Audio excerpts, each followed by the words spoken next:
Well, we'll find out. Okay, and with that, then we will get on to the last game of the round. Titans versus Panthers. Of course, Panthers still unbeaten. Who's going to stop them? Your guess is as good as mine. Titans without David Fafita. He's gone for 2 games as of the judiciary news that came out yesterday. So the Titans are without their star second rower here. I'm a little skeptical on who's going to come in for. I think maybe they start Jolliffe and use Fotuaker and SASA off the bench as impact players, but I'm feeling that the Titans are just not going to knock the Panthers off here. Like the Panthers are just unreal this season. The Panthers are scary. You could throw someone like Tino, into second row and start a Mo Fotuaker, start a Jamin Jolliffe. Tino was playing that second row role at Storm. But Big Billy Kickow is absolutely licking his lips. Jump all over that for an anytime try scorer. I don't know what he's paying, but if he's anything above about 240, you hit that and you hit it hard because, Dave Fafita, gun player, but if you run at him enough, he tires out. You then having to throw someone like a Jolliffe, like a Fotuaker, like a Fasua Malawi. Wow, I butchered that. Fasua Malawi. There we go. They're not going to play 80 minutes. None of them can play 80 minutes. What are you going to do? You're going to have changing second rowers. Kickow, yeah, okay, he's a 50-minute player, but he's a bustling 50 minutes. That is not 50 minutes of second row that anyone wants to stand up against. So Kickow's going through. It's going to be clear to set him up.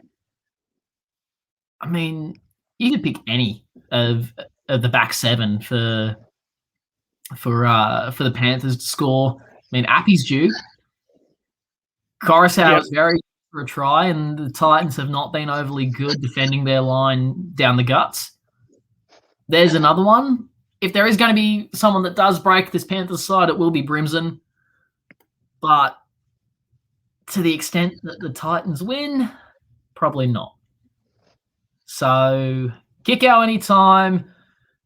If you want to maybe have some value, Cleary, I think, has a pretty decent strike rate against the Titans. You could also go someone like a Charlie Staines and a Matt Burton. I don't know what the 4 of them together are paying. I'm assuming it's probably like $12. But you could go any of those 4 as an anytime try scorer. Throw Appy in as well. Why not? Mate, I'd be comfortable in saying Panthers 20+. Yeah, I join you on that line of thinking. I think if I'm going to say one person's a dead cert on getting over, it's Burton. Just that link up. The fact that Luai and Cleary just are absolutely killing it in the halves. You go back this time last year, everyone's talking about, where do you find space for Burton, May, Luai, and Luai? Well, Luai put that all beyond doubt. That 6 shirt is his. Nobody's taking it off him, to the point now where Burton's still linked with the Dogs, but apparently he's backflipping now. But they're playing him out in the centre the same way that they were Tyrone May this time last year. So they're balancing their roster pretty well. You've still got May in the side in the 14. It's just a case of how do you use him, or where do you use him, or even when or if. Because realistically, who do you hook here? Edwards, not really.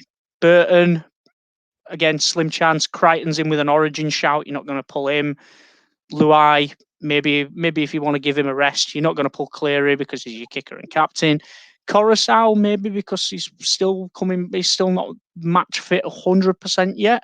You maybe give him a little breather, inject him back into the game in sort of the last 20 minutes, just let him carve up and cause absolute havoc. But the Panthers have just got so much depth, it's ridiculous. And do you know what? It's majoritively homegrown talent as well. That's the frightening thing. The talent is that good that they let Dane Laurie go last year. And yeah, he went to the Tigers, and yeah, the Tigers have been kind of crap. But Laurie's been one of their best too. It's been Laurie and Dewey. That's all it has been for the Tigers this year. Laurie has been superb at the back. And to say that, sorry, Dane, don't really have room for you, when you've got, the Forbes Ferrari and Charlie Staines in two, Burton playing out of position, and you look down at their interchange, Tyrone May. I mean, if it wasn't for that scandal 2 years ago, he's probably had that 6 sewn up because Luai wouldn't have got the start. You got Movorovsky, who's an absolute gun, who's in the 18. You got Mitch Kenny, who is a more than serviceable, hooker, sitting in the 21. And Rob Jennings, carved his teeth out at Penrith. Was a gun at Penrith before, moving on to, I think it was South Sydney. And then the Titans, maybe. But he's back home, and that's a pretty good winger right there. And that doesn't account for everyone else because of look at their depth. They're thinking that they might have to shift on a couple out of this starting 17 to make way for their juniors. No other club can say that.